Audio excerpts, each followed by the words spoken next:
as in the case of Jurong GRC.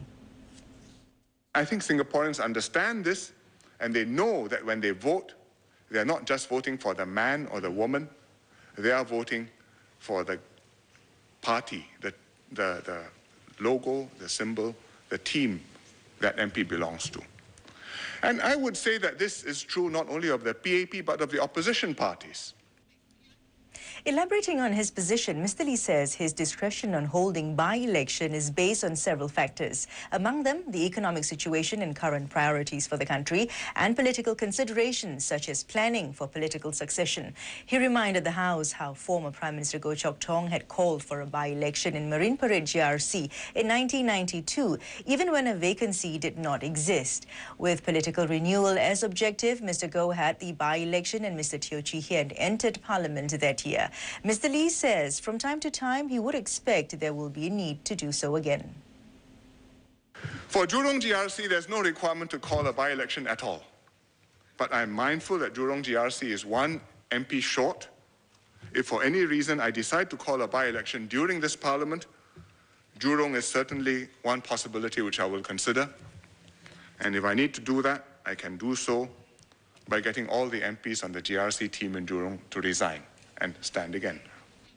Summing up, the Prime Minister says Singapore should never follow other countries blindly. It must adapt solutions to its own circumstances, and the challenge lies in how we decide if the system Singapore has is right for it.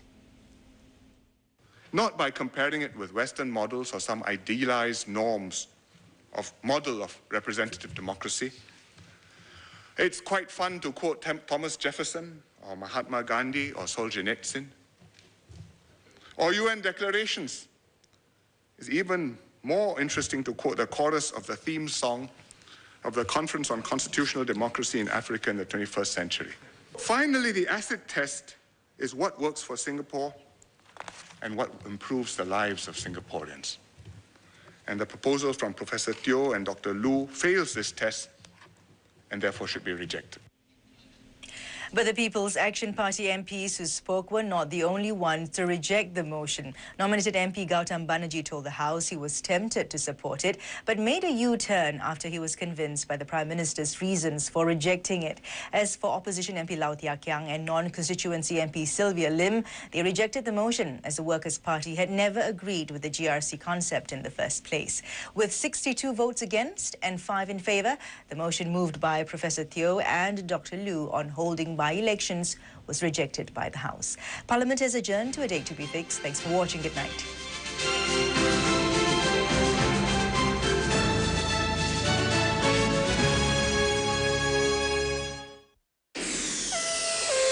A MediaCorp News production for Channel 5.